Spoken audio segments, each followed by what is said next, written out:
नमस्कार दोस्तों, tax of things के यूट्यूब चैनल पर आपका स्वागत है। आज हम बहुत ही इम्पोर्टेंट टॉपिक डिस्कस करने वाले हैं शेयर्स एंड F&O ट्रेडिंग के ऊपर। ITR का समय चल रहा है। ITR अब आप लोग भर रहे होंगे और लास्ट ईयर की ITR अब भरी जा रही है। फाइनेंशियल ईयर 2021 की ITR है। असेसमेंट ईयर 21-22 में उसका असेसमेंट होना है। लास्ट ईयर कोरोना था और कोरोना में हम लोगों ने घर बैठ कर के खूब शेयर ट्रेडिंग करी है, F&O ट्रेडिंग करी है, इसी उम्मीद में कि कुछ पैसा वहाँ से बना लें। और क्योंकि हमारे बहुत से मित्र और साथी लोग कर रहे थे तो हमें भी शेयर ट्रेडिंग, F&O ट्रेडिंग खूब सारी कर डाली।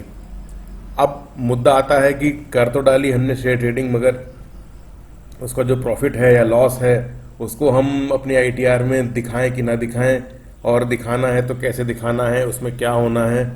वैसे तो कई सारे वीडियोस हैं YouTube के ऊपर जो शेयर ट्रेडिंग और F&O ट्रेडिंग के ऊपर डिस्कशन करते हैं।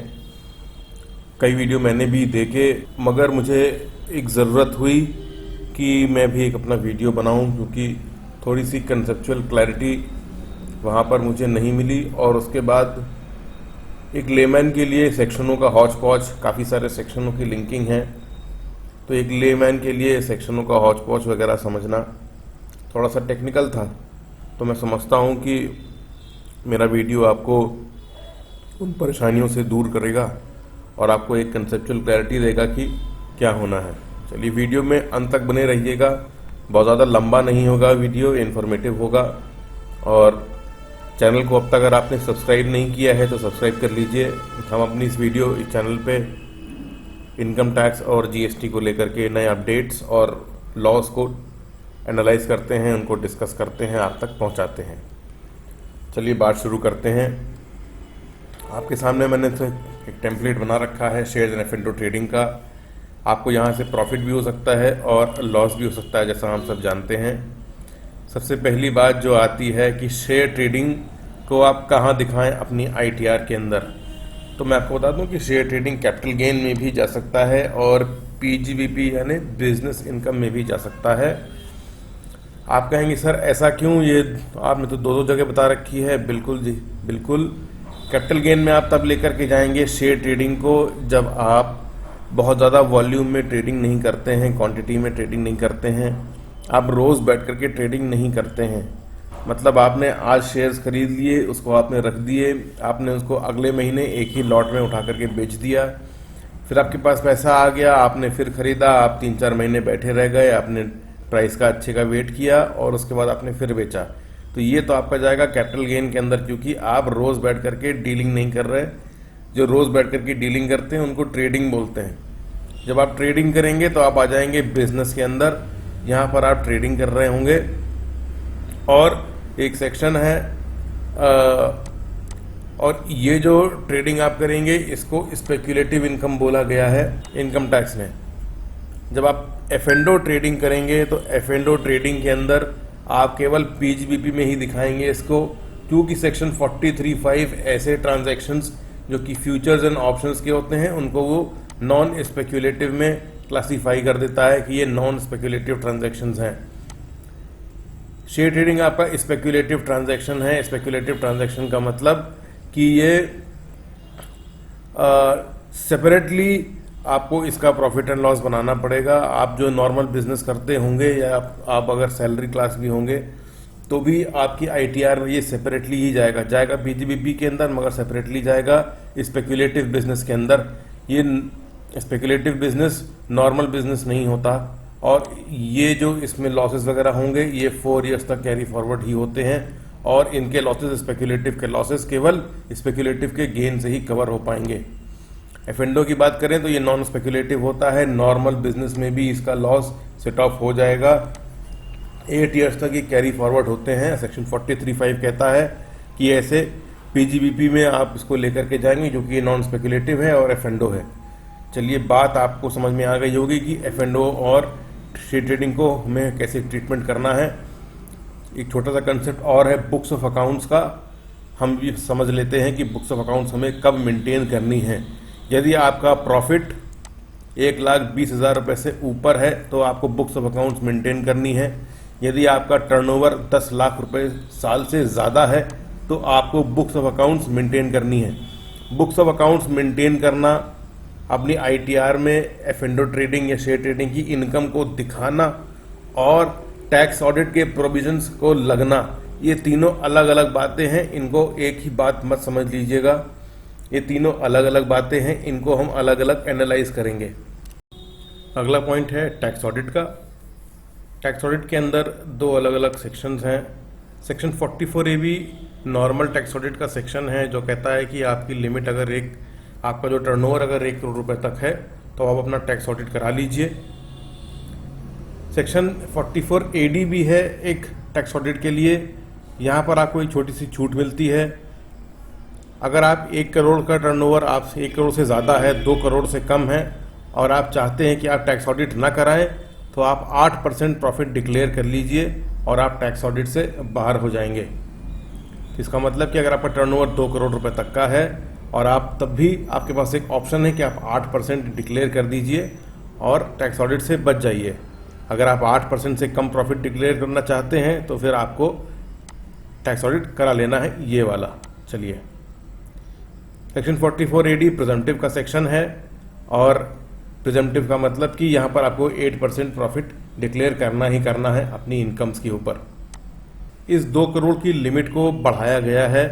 लिमिट कर दी गई है 10 करोड़ रुपीस, मगर इस पर एक कैविएट लगा है कि आपको केवल बैंकिंग चैनल्स के थ्रू ही पैसा आपको रिसीव हो। 95% प्लस आपको बैंकिंग चैनल से रिसीव होना चाहिए पैसा, तो ये आपको जो टर्नओवर की लिमिट हो जाएगी टैक्स ऑडिट वाली वो 10 करोड़ रुपीस हो जाएगी, तब ये 2 करोड़ नहीं रह जाएगी। इस पर टैक्स लगेगा 6% के हिसाब से। तो अब ये 2 सेक्शंस हैं टैक्स ऑडिट के लिए। मोटी मोटी बात मैंने आपको बताई टैक्स ऑडिट की। अब आखिरी पॉइंट पर अपना डिस्कशन करते हैं कि टैक्स ऑडिट होना है कि नहीं होना है। इन केस ऑफ प्रॉफिट आप जानते हैं बुक्स आपको मेंटेन करनी पड़ेगी, उसकी लिमिट मैंने अलग से दे रखी है। आप समझ लीजिए कि आपका टर्नओवर जो है या प्रॉफिट इससे ऊपर जाता है कि नहीं जाता है, तो आपको बुक्स मेंटेन करनी पड़ेगी। अगला आता है कि आप ऑडिट कराएंगे कि नहीं कराएंगे। इसके लिए आपको अपना टर्नओवर देखना पड़ेगा। यदि आपका टर्नओवर 1 करोड़ रुपीस से कम है, 1 करोड़ लेस, तो आप क्या कर सकते हैं, आपके पास ऑप्शन है, आपके पास 2 ऑप्शंस हैं। आप 44AD के अंदर चले जाइए। यहाँ पर आपको 6%, क्योंकि सारी जो इनकम्स होती हैं ये आपको बैंकिंग चैनल्स के थ्रू ही होगी, तो आप यहाँ पर 6% प्रॉफिट दे करके अपने टर्नओवर का रिटर्न फाइल कर सकते हैं। या फिर आप चाहते हैं कि अगर आपको प्रॉफिट कम हुआ है तो आप ये भी कह सकते हैं कि भाई मैं ऑडिट कराऊंगा, तब ऑडिट कंपलसरी है क्योंकि आपको 8% से नीचे ही डिक्लेयर करना है।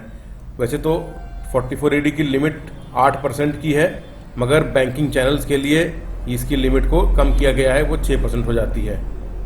चलिए, ये बात अभी प्रॉफिट की हमने करी। और अगर अब आपका टर्नओवर, अभी भी मैं कहता हूँ, तो अगर आपका टर्नओवर 1 करोड़ रुपीस से अबव है तब भी आपके पास ऑप्शन है कि आप या तो 6% पर दिखा दीजिए। 1 करोड़ से 10 करोड़ तक की बात कर रहा हूँ मैं, आप 6% पर दिखा दीजिए। नहीं तो अगर आप लेस करना चाहते हैं, लेस परसेंटेज आप दिखाना चाहते हैं, तो आपको ऑडिट में जाना पड़ेगा।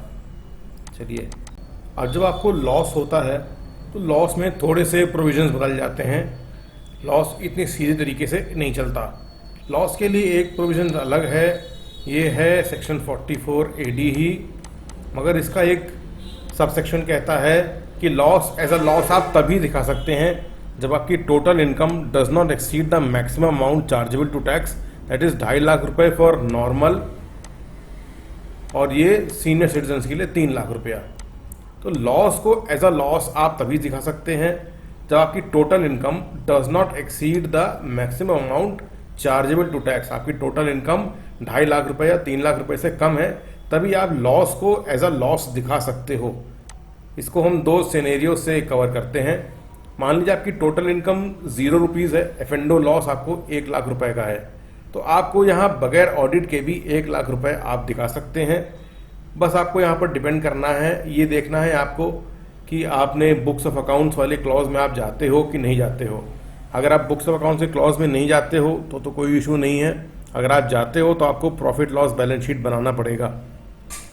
यहाँ भी बगैर ऑडिट के आप इस केस में अपना लॉस दिखा पाओगे। केस नंबर 2 पर आते हैं। टोटल इनकम हमारी थी 3.5 लाख रुपया, एफ&ओ लॉस हुआ हमको 1 लाख रुपए का। यहाँ पर आपको लॉस एज अ लॉस आप तभी दिखा पाओगे जब आप ऑडिट करा लेते हो। क्यों? क्योंकि आपकी जो total income does not exceed the maximum amount chargeable to tax वाला क्लॉज बीट हो गया। आपको अगर टोटल इनकम आपकी कम होती 2.5 लाख रुपए से तो आप इस लॉस को एज अ लॉस दिखा सकते थे। अब आप ऐसा नहीं कर पाओगे। अगर आपको लॉस दिखाना है तो आपको ऑडिट कराना ही पड़ेगा। इस केस में, केस नंबर 2 में, अगर आप चाहते हो कि आप ऑडिट ना कराओ तो फिर आपको कंपल्सन है कि आप अपनी इनकम जो है वो 6% पर अपने टर्नओवर की दिखा दीजिए और जो भी आपका उसके ऊपर टैक्स बनेगा वो आपको देना पड़ जाएगा। तो आप प्रेजेंटिव से तरीके से भी दिखा सकते हैं इसको अगर आप ऑडिट नहीं कराना चाहते हैं। एक सिनेरियो और है, चलिए भी समझ लेते हैं। टोटल इनकम आपकी है 2,49,000, एफ&ओ लॉस 1 लाख रुपए। यहाँ पर आप भी कैन शो लॉस, आप लॉस दिखा सकते हैं, आपको ऑडिट की कोई ज़रूरत नहीं है। आपकी टोटल इनकम हो गई 2,51,000 रुपया, एफ&ओ लॉस आपको है 1 लाख रुपए का। मगर यहाँ पर can not show loss unless audit is done. आप लॉस तब तक नहीं दिखा पाएंगे जब तक आपने ऑडिट नहीं आप करा लेते। तो लॉस के केस में ये अलग अलग बातें थी जो मैंने आपको बताई। तो आप चाहे सैलरी की इनकम कमाते हो, चाहे आपके पास हाउस प्रॉपर्टी की इनकम आती हो, चाहे आपके पास कैपिटल गेन की इनकम आती हो, अगर आप एफ&ओ में ट्रेडिंग करते हैं तो आपको इन्हीं सेक्शंस के हिसाब से टैक्सेशन होना है आपकी ITR के अंदर। मैं उम्मीद करता हूं कि आपको आज का डिस्कशन अच्छा लगा होगा, इन्फॉर्मेटिव लगा होगा और आपके मन में कंसेप्चुअल क्लैरिटी आ गई होगी कि एफ&ओ ट्रेडिंग हम करते हैं तो उसको हमें कैसे अपने ITR में दिखाना है। मैं उम्मीद करता हूँ वीडियो अच्छा लगा होगा। अपने कमेंट्स में मुझे बताइएगा कि आपको ये कैसा लगा। आप अपने सवाल भी ज़रूर पूछ सकते हैं। I am very open to all comments including the critical ones. मिलते हैं अपने अगले इन्फॉर्मेटिव वीडियो में, तब तक के लिए नमस्कार।